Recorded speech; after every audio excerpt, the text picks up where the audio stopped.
everybody, welcome back to the channel. This is Robbie at Smirking and Reviews, back to do more of our top 6 of the Expanse episodes reviews leading up to season 4, so that we can get excited, give us kind of a recap, a re-review, a re-look at the episodes, because I reviewed these a long time ago.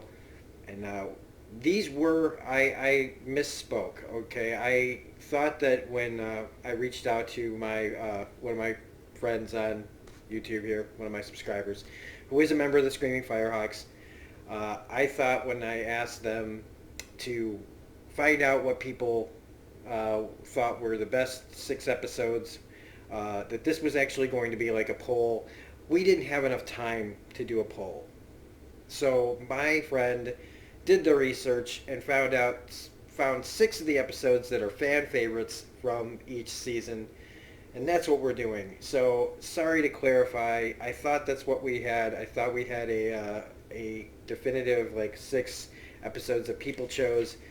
Maybe we'll do it again if there's a season 5. I hope there's a season 5. We'll make sure that we have more time. This is my fault. I got behind in what I was doing. Things happened over the summer. I was supposed to start this earlier, but here we are. So hopefully this is still good enough. I apologize. And at least the commercial before this one was for that new Al Pacino show, Hunters, which I'm not allowed to talk about because I had to sign an ND, non-disclosure agreement with Amazon.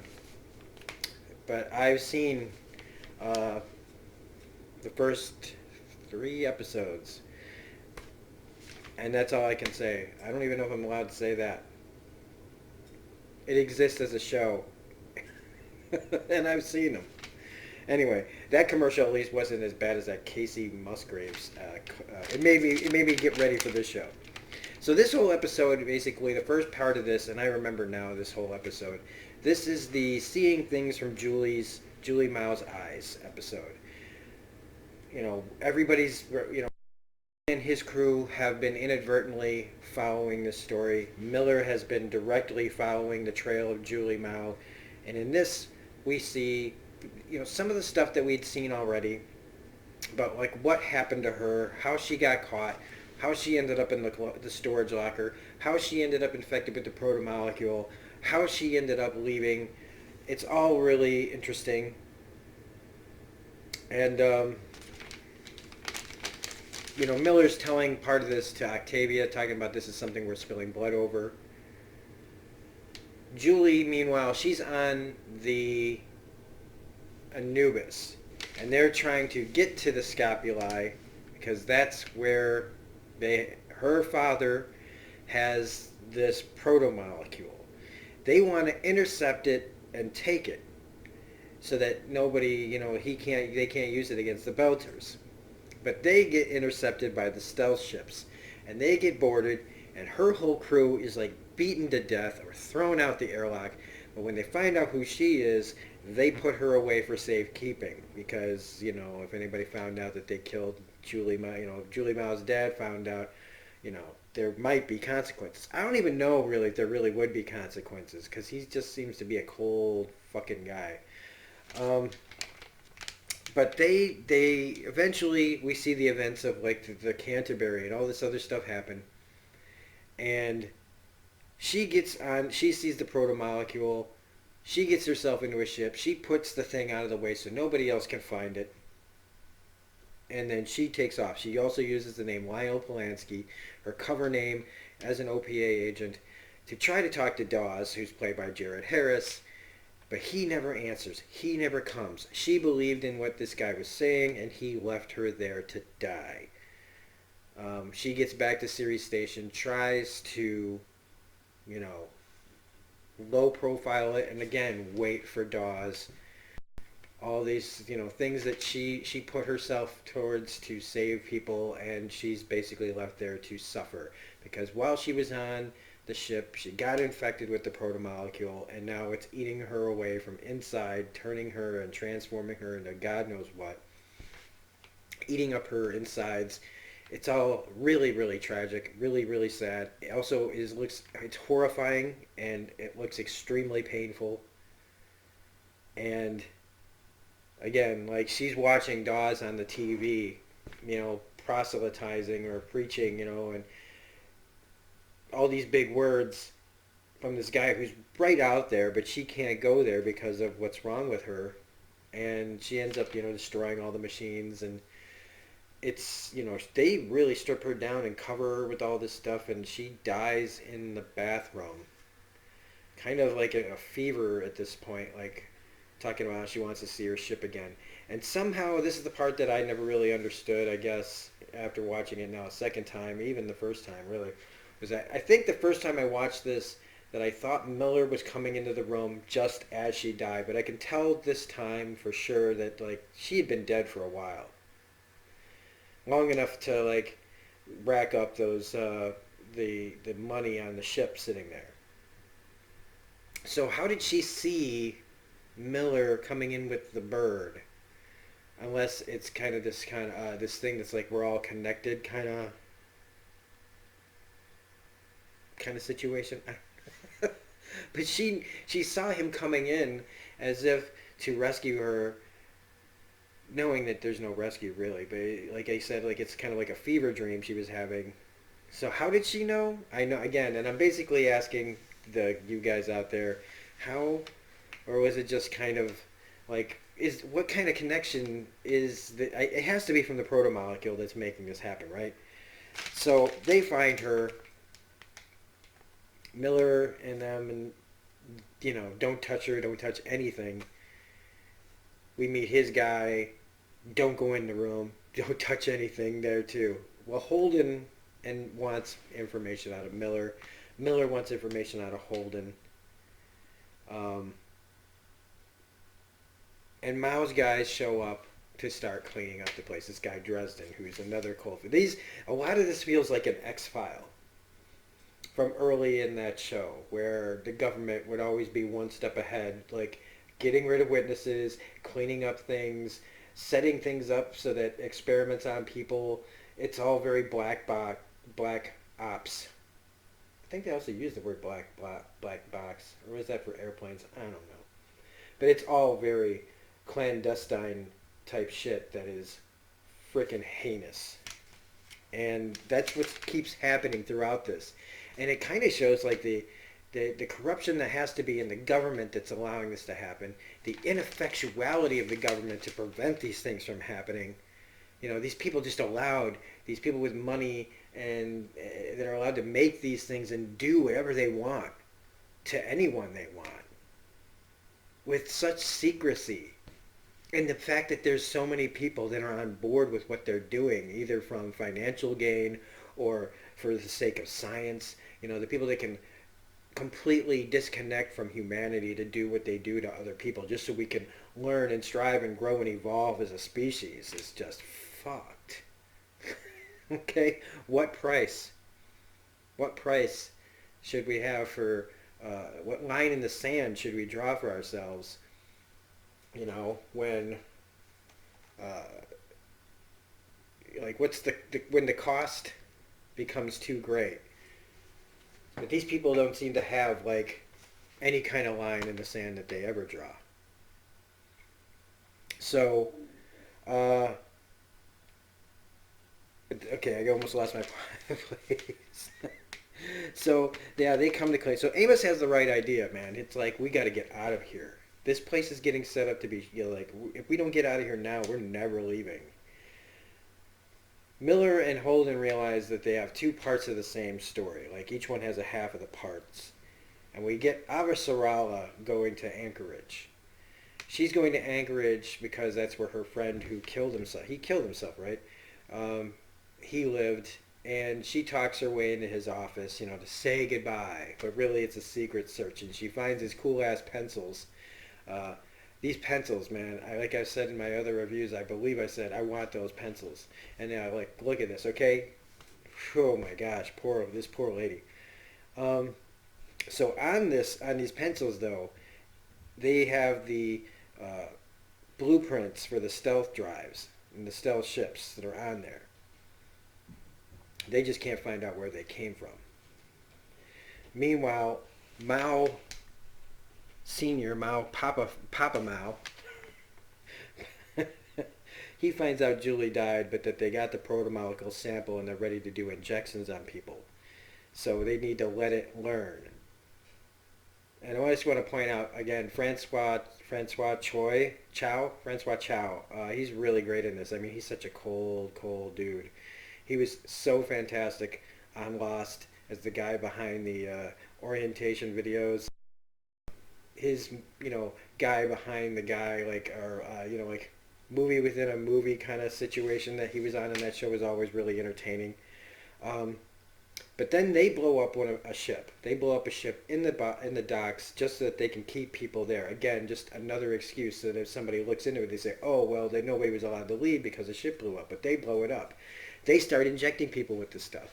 They start throwing them in a room full of radiation. It's just all fucking crazy. So it's all, Miller even sees this. These are planned assignments, blown up ships, massive cover up.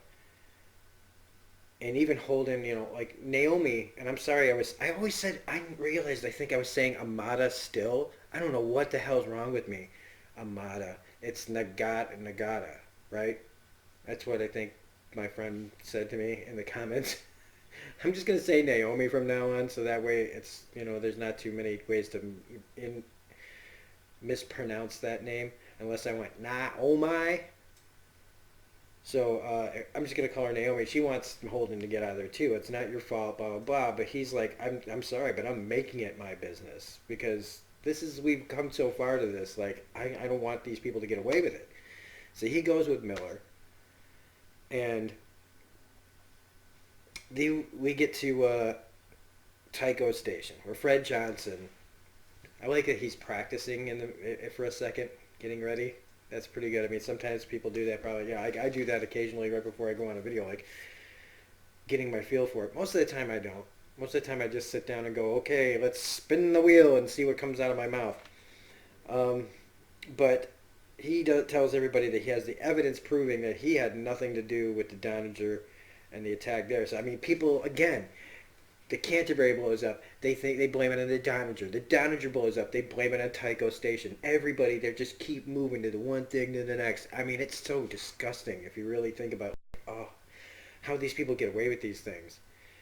But he also has proof that the stealth drives weren't made by Belters. They couldn't have been made by Belters. They were made by Bush naval shipyards on Earth.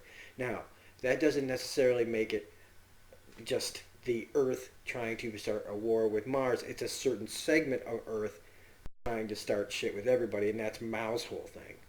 Now, I can't remember why Mao wants this whole thing to happen unless it's, again, forced evolution or whatever. And I don't need any explanation on that because I'm pretty sure as we watch more of these top 6 episodes, we'll be able to fill in some of these blanks. Then we find out that they hired all the gangs on Ceres Station to become cops, to basically do their own work for them, to get everybody together, to process everything, to make sure that there's this nice, like, clean genocide of Ceres Station.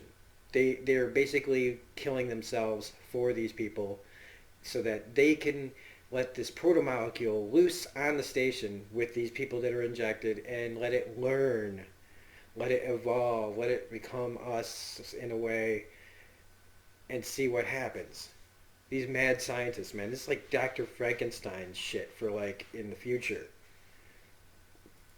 So then they cut the comms. All these things, it's like just textbook bad.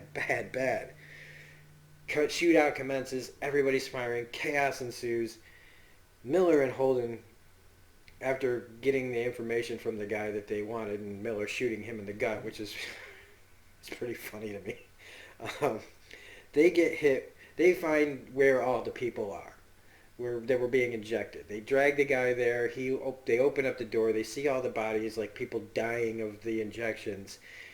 And at that point, they get hit with a mega dose of hard radiation. And I remember just thinking, oh God, oh no, because Holden's last words in the episode are, we're dead. And I mean, I might as well talk about episode 10 just for a second. I mean, this was episode 10 that comes after this is so intense because they're dead men, and I'm just like, we're about to lose Holden and Miller. This was not one of those ticking clocks where I'm like, oh well, maybe they'll be alive. Like they're just doing things to keep themselves from dying so that they can save everything. Like, and then like the fact that they make it out of that episode is just. I've only been watching this for like this is 10 episodes like we're talking about, and I am this committed to the characters after this short a time is a testament to the writing on this show. It's one of the best written shows on television. It is to me the best written sci-fi show. I'm sorry, I still don't think I think this is way better than Star Trek. I just do, because it just Star Trek's all about aliens and I'm not going to get into the whole philosophies of Star Trek, but this just to me feels more like what it would really be like in the early days of us reaching out into space before we go meeting fucking Romulans and Klingons and butthole surfers or whatever. I just love this so much more than that kind of stuff. This is way better than, and just to be fair to all the Star Trek people, is better written than Star Wars. Okay, because Star Wars was never written that well anyway, but it has great ideas. It's fun. So anyway, that was Critical Mass. I don't even know if I said the episode number, but this is episode 9, Critical Mass of season 1. This was number 5 on the list that I was given. It's a pretty good episode, but it does make me wish, like, man, we should have just made this 9 and 10. I would have gladly done it. In fact, I wish I could re-review all this for everybody. I wish I had the time. In fact, I'm kind of pushing it tonight because I'm supposed to go to a kind of a congratulations dinner for someone tonight. And so I was trying to get this done. I've got all these other projects to do before I can do that. So anyway, if you liked this re-review, this look at the number 5 on the list, Critical Mass, please hit the like button, comment, give me your comments on these. Like, what do you guys think? It doesn't have to just be about this. Tell me what you think about season 4 and what's going to happen and how excited you are about. Not a subscriber to the channel, and we're going to be covering all this new Expanse stuff. Get in early and become a subscriber now, and hit the bell for notifications so that you know when I'm putting Expanse stuff out. Share these videos. That's one of the biggest things that I always kind of take for granted, is sharing the videos. I hate self-promotion. I really do. I hate bringing any of this crap up, but it's just part of the gig now. You can find me on Twitter at reviews_gun. I need to find out how to become a member of the Screaming Firehawks, man, because I dig this shit, man. I really do. Also, if you feel inclined to, you can donate to the channel and make the channel better by going to paypal.me/smirkinginterviews. All money that goes into that goes to making this channel better, literally. There's also a Patreon page at Smirking Interviews. Otherwise, all that jibba jabba, and people probably just click off as soon as they hear you talking about this. So otherwise, we will be back in another day to do number 4. It'll be the season 2, the first episode from season 2 picked, not the first actual episode. I think it's like, I don't remember which one it is, but I'll let you know. Well, you'll know when we know. I think it's like season 2, episode 4 or 5, one of those that we'll be covering next. So keep an eye out for that. Otherwise, this is Rob at Smirking Interviews saying we'll see you on the next video. Bye.